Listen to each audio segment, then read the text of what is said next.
All right, guys, it's time to do the Q&A with the audience, but because I don't have any question submissions as of yet, I'm going to be using the questions asked to the Let's React channel, which is Kenny and Montana. Kenny and Montana, you guys are awesome. Right, so yeah, let's answer some questions. The first question was, what do I think about people being unable to further progress, to become any more powerful than they already are in the series, which I'm gonna say is quite contrary to what I've seen previously, like in Naruto and Hunter x Hunter. In both of these anime, like, you get very lengthy training arcs which make our main characters a lot more powerful, stronger, and capable of fighting against the forces of evil. Now, if our main character Jingwoo is stuck at being as weak as he is currently, then this really isn't going to make for a very interesting story. So I feel like there is a way to level up, to become more powerful, but I think it's through acquiring a very powerful object, the mana objects or whatever they were called. I feel like Jingwoo would come to possess a very powerful object and would increase his power that way. So while he might not necessarily become faster or stronger himself, the access to his weapon would in turn make him more powerful. If he, however, loses this weapon in future, this object, does this mean that he's going to be just as weak as he is known to be now? I'm not really sure, but this is definitely a very interesting concept, and I would like to see more of it. Let's go to the second question. All right, so the second question is, what do I think about Jinwoo's weakness being used as a strength in this scenario? I agree that this can be a form of strength, because as probably none of you know, but an anime I grew up with as a child and I haven't seen for many years is Shaman King, and it has a very special meaning to me.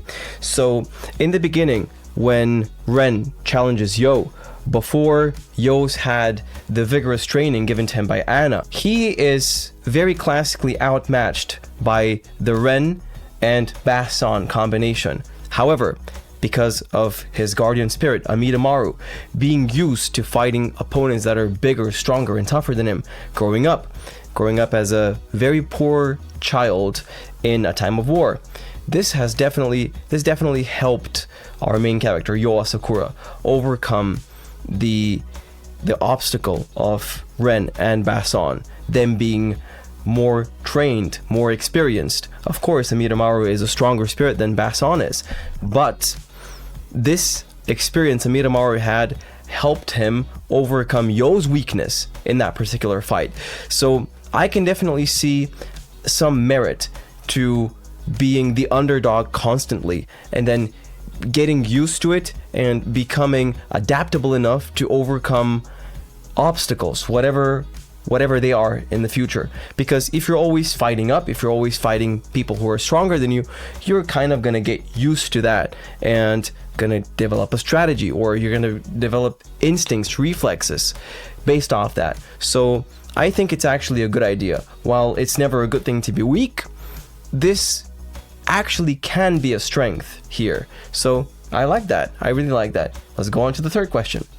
All right, and the third question is if I think that it was the correct decision to go into the double dungeon, which I'm gonna be straight up. I'm gonna be very direct and say no, absolutely not. The only reason why people can get away with stuff like this is because it's an anime. It's not in the real world. Sometimes making decisions like this has impact not only on yours but on other people's lives as well. And I feel like going into that dungeon this unprepared can result in everyone's life being taken away from them. I do kind of feel like the people who voted that it was not a good idea to go in maybe should have stayed out, because they unnecessarily put themselves in danger. But this is not something that I would do personally. Now, while I do understand that this is anime, and I guess our main character is gonna come across a very powerful object and is gonna get stronger, just because I've seen quite a few anime now, and I've come to learn that this is kind of how things work in fiction.